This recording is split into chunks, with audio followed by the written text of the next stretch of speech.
Before we can understand Melrose, we first need to understand the ecosystem it operates in. When people think about aerospace, they often picture manufacturers like Airbus, Boeing, RTX.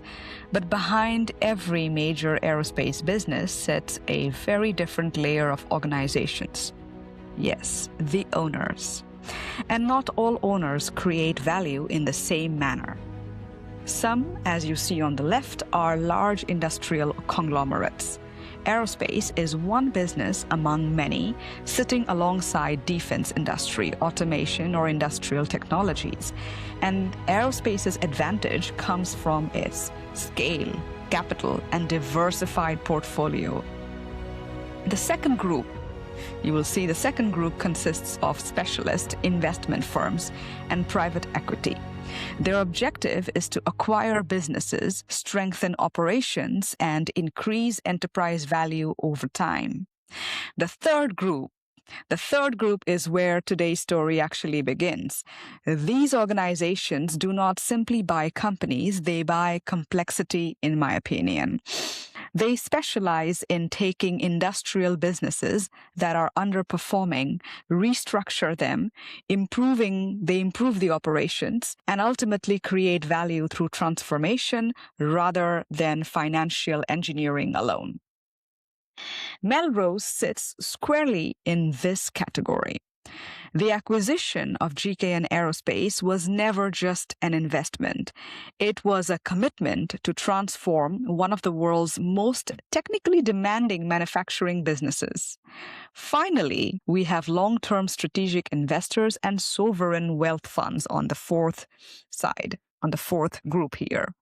Their horizon is measured in decades, with priorities centered on industrial capability, national strategy, and long-term portfolio growth.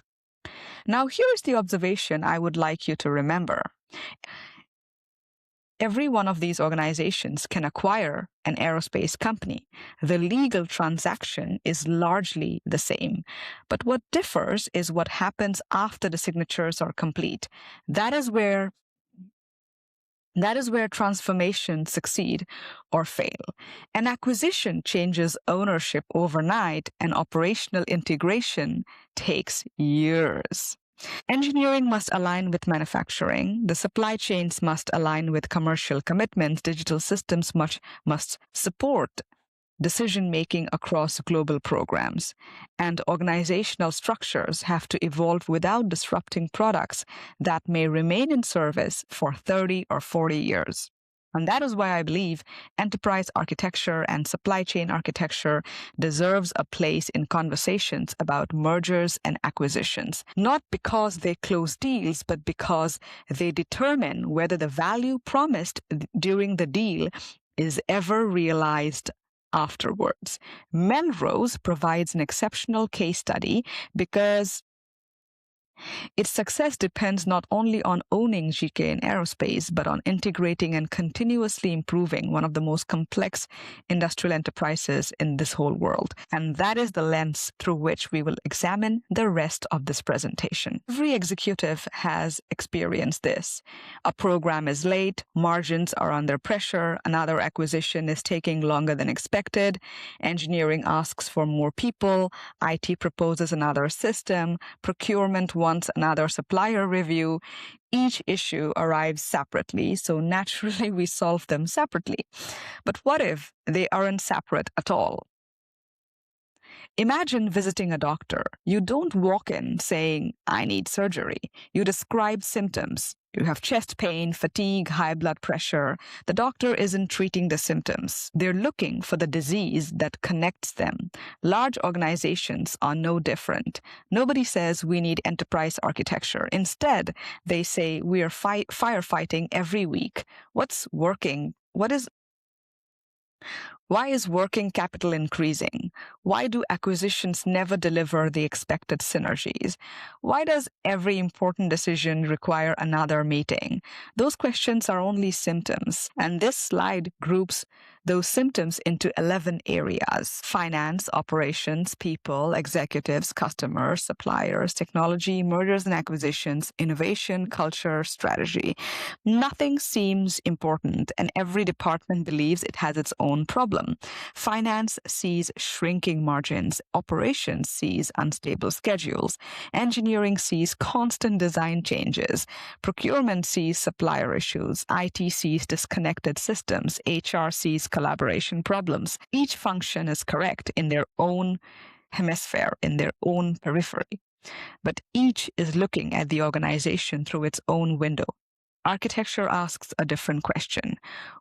Have you ever wondered what a single structural problem could actually have created all of these symptoms at the same time? And that's why this catalog exists, not to diagnose departments, but to diagnose enterprise as a whole. And this may be the smallest box on the slide, but it probably is the most important one. It translates symptoms into architectural maturity. If you observe one or two symptoms, you're probably dealing with a local optimization problem. Perhaps a single process is broken. Perhaps somebody went on vacation. Who knows? Perhaps one department needs attention. That doesn't require an enterprise-wide transformation. But once you start seeing 3 or 5 symptoms appearing across different functions, something actually changes. You're no longer looking at isolated issues. You're looking at a cross-functional coordination problem. Departments are beginning to work against each other rather than with each other. When the organization reaches 6 to 8 symptoms, the architecture itself has become the constraint, or the lack of an architecture, actually. The business is spending increasing amount of energy simply coordinating itself. At this stage, enterprise architecture is no longer a nice to have. It becomes a business necessity. And finally, when 9 or more symptom groups are present, you no longer look at fixing isolated problems. You really need to look at a strategic transformation. Because by the time you have 9 or more symptoms all seen together, by then, finance, engineering, procurement, manufacturing, IT, program management, suppliers, and customers are all experiencing different manifestations of the same underlying structural issue.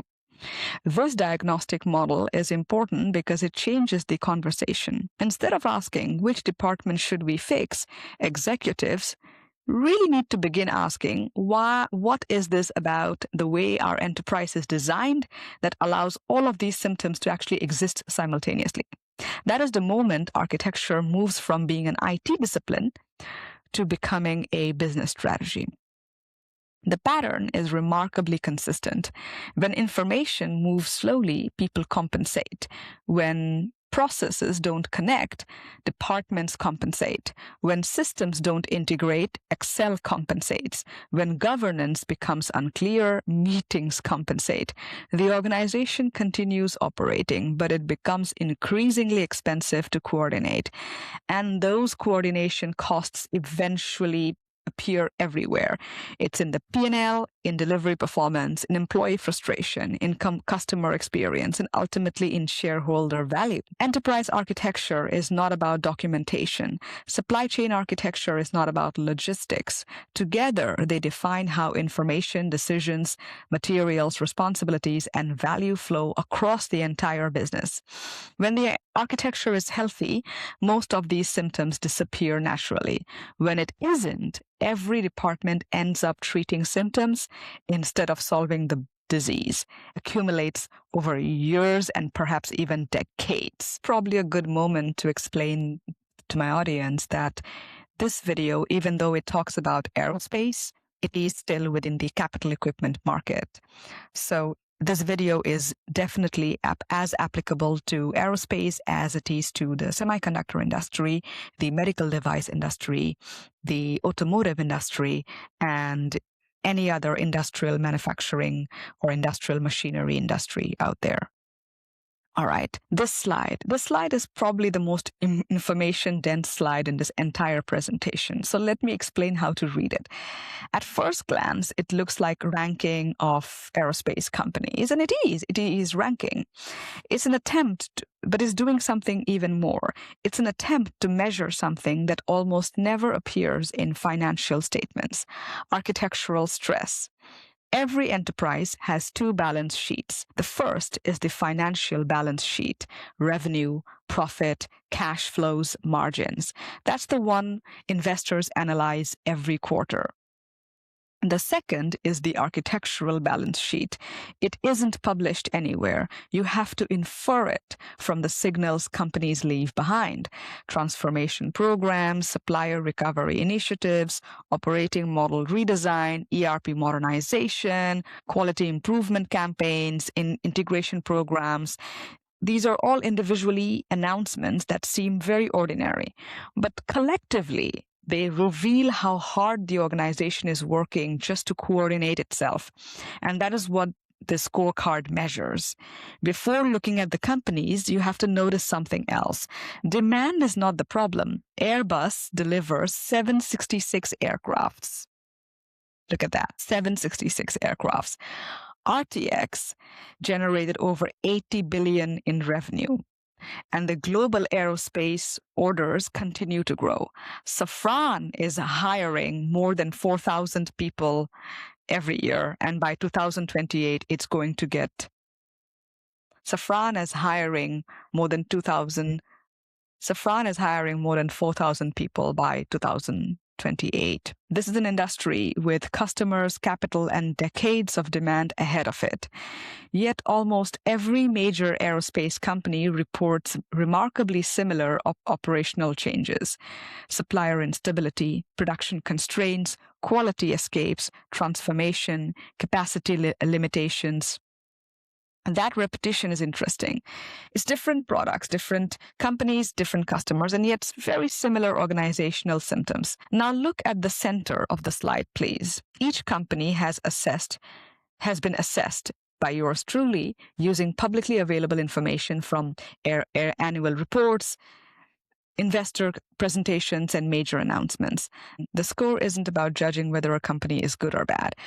A higher score simply means that there is a stronger public evidence that management is spending significant effort coordinating organizational complexity, that as measuring stress on the enterprise operating system rather than stress on the products themselves. Take Boeing. The headlines include production issues, certification challenges, supplier integration problems, and now the reintegration of Spirit Aerosystems. Those may appear to be separate events. Architecture asks a different question. Could they all be symptoms of the same coordination challenge? Now compare that with Airbus right here. Demand is exceptionally strong. Customers want aircraft. Airbus wants to build more aircraft, yet production is repeatedly limited by supplier capacity. Again, demand isn't the bottleneck, synchronization is. RTX shows another interesting pattern. A metallurgy issue inside one supplier eventually affects engines, airlines, fleet availability, and financial performance ultimately. In complex enterprises, problems rarely stay where they begin, they propagate. And then we have GK and Aerospace. Its public reporting consistently uses words such as transformation, simplification, operational improvement, integration, and restructuring. Those aren't just management buzzwords. They're signals that the enterprise itself is evolving to cope with increasing program complexity. Now step back and look at the whole table. Notice that almost nobody scores below 3. You see, when we are rating architectural symptoms, almost no one scores below 3. Something important. This isn't about one struggling company. It's about an industry operating at extraordinary technical and organizational complexity. The competitive advantage is no longer simply designing better products. It's coordinating better enterprises. Look at the right-hand side here.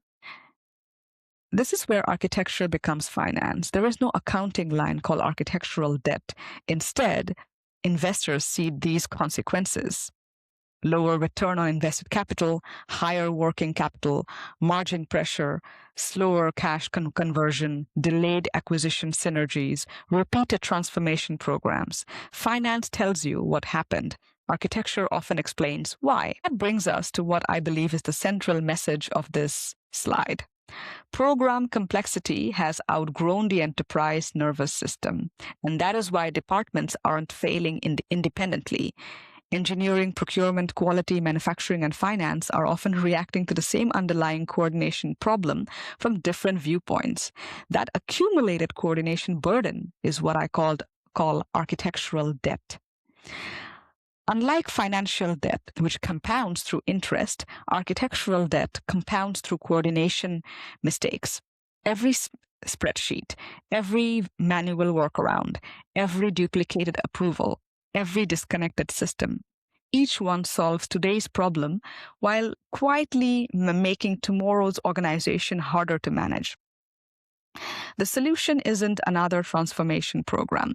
It's building the architecture that allows transformation to succeed. Enterprise architecture and supply chain architecture create the structure that connects information, processes, decision rights, suppliers, and people into a single operating model.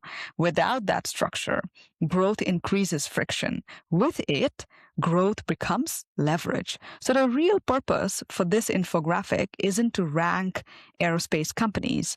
It's to demonstrate a different way of reading the signals from within your organization. Once you start recognizing architectural signals, annual reports begin to tell a very different story. You stop seeing isolated initiatives, you start seeing the health of the enterprise itself, and that naturally raises the next question. Why do some companies experience much higher architectural stress than others?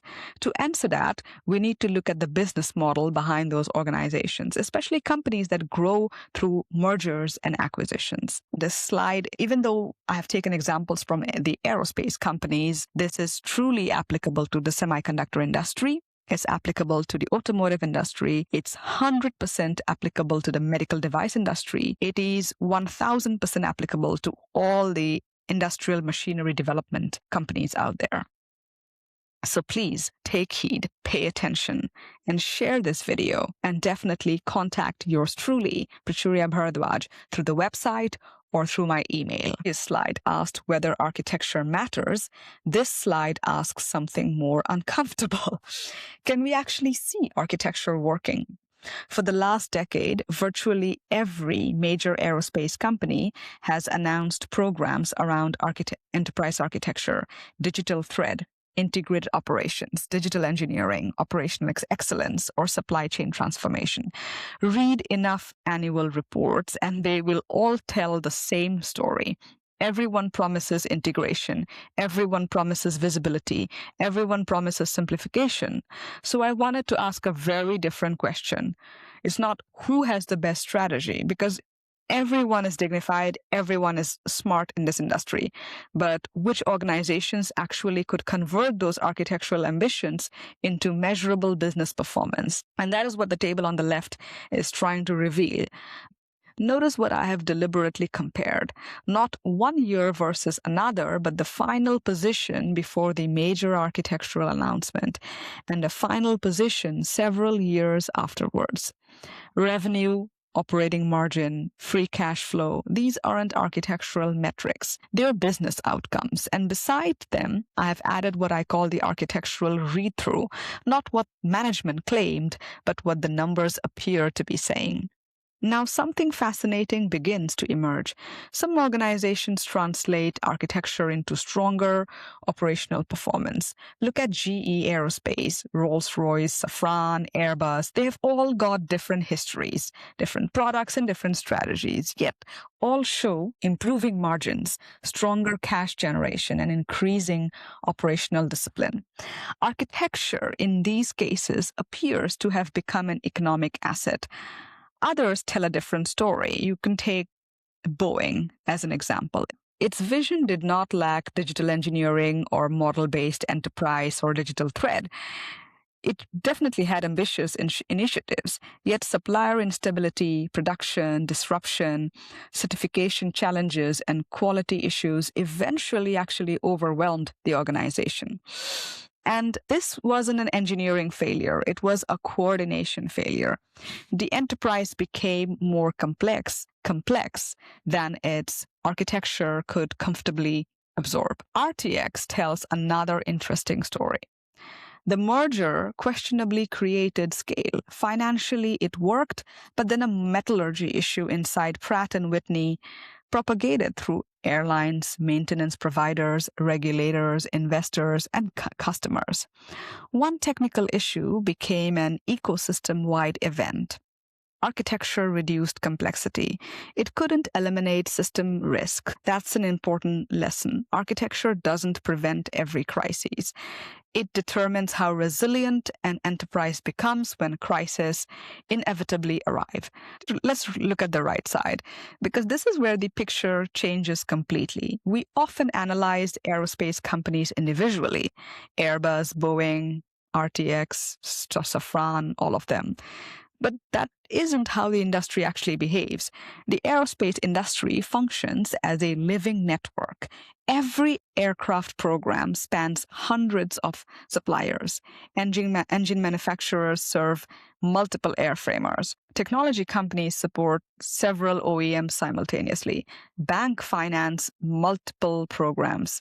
Regulators oversee everyone. No company operates in isolation. Every decision creates consequences beyond its own boundaries.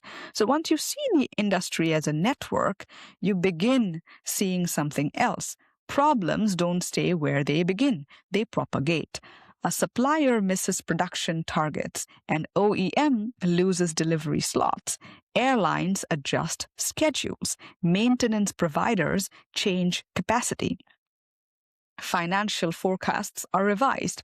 One disruption becomes everybody else's disruption. Spirit Aerosystems demonstrated that quite well. A manufacturing issue inside one supplier influenced Boeing's production system. Where is Boeing? Right here. Pratt & Whitney showed the same phenomenon from another direction. Where's Pratt & Whitney? Right there. It showed the same phenomenon from another direction. A metallurgy issue traveled across operators, leasing companies, maintenance organizations, regulators, and finally investors. Even GKN Aerospace, right here, sits at the center of multiple major programs. A disruption inside GKN would not remain a GKN problem. It will ripple across Airbus, Boeing, Rolls-Royce, Pratt & Whitney, and many Tier 2 suppliers. That's how industrial ecosystems behave, not as isolated firms, but as interconnected systems, as you see here. Everyone is impacted. Raw materials, components, subassemblies, software, MRO systems, logistics, the problems connected here, found here, could all translate across different companies and different investments made. That is the most important observation from this entire slide. Competitive advantage today isn't created only by better engineering or cheaper manufacturing, or even better products. Increasingly, it is created by superior coordination. The organizations that synchronize engineering, manufacturing, procurement, suppliers, finance, and executive decision-making more effectively tend to outperform those that optimize each function independently. Architecture is simply the mechanism that enables that coordination. And this naturally raises one final question. If aerospace industry or any other industry behave like an interconnected enterprise, who's responsible for ultimately seeing the whole system? I would say that that responsibility sits with leadership, not because executives make every technical decision, but because they design the operating environment in which every technical decision is made. The quality of executive decisions depend directly on the quality of architectural visibility available to them. When leaders can see dependencies early, they intervene early. When they understand how engineering, suppliers, manufacturing, and finance influence one another, they allocate resources differently. Visibility becomes anticipation. Anticipation becomes resilience, and resilience becomes competitive advantage. That observation also explains why Silk Route of systems exist. Traditional enterprise architecture usually concentrates on the enterprise. Supply chain architecture concentrates on the supply chain. Systems engineering concentrates on technical systems. Finance analyzes financial outcomes. Strategy studies competitive positioning. M&A teams focus on integration. These disciplines often work exceptionally well, but largely in parallel. And that's where the disconnect occurs. My work attempts to connect them into a single analytical framework: enterprise architecture, system chain architecture, systems thinking, industrial economics, executive governance, financial analysis, organizational design, M&A integration into all of this, not as separate disciplines, but as different perspectives of the same industrial system. And that is why I don't think of this as a conventional enterprise architecture firm.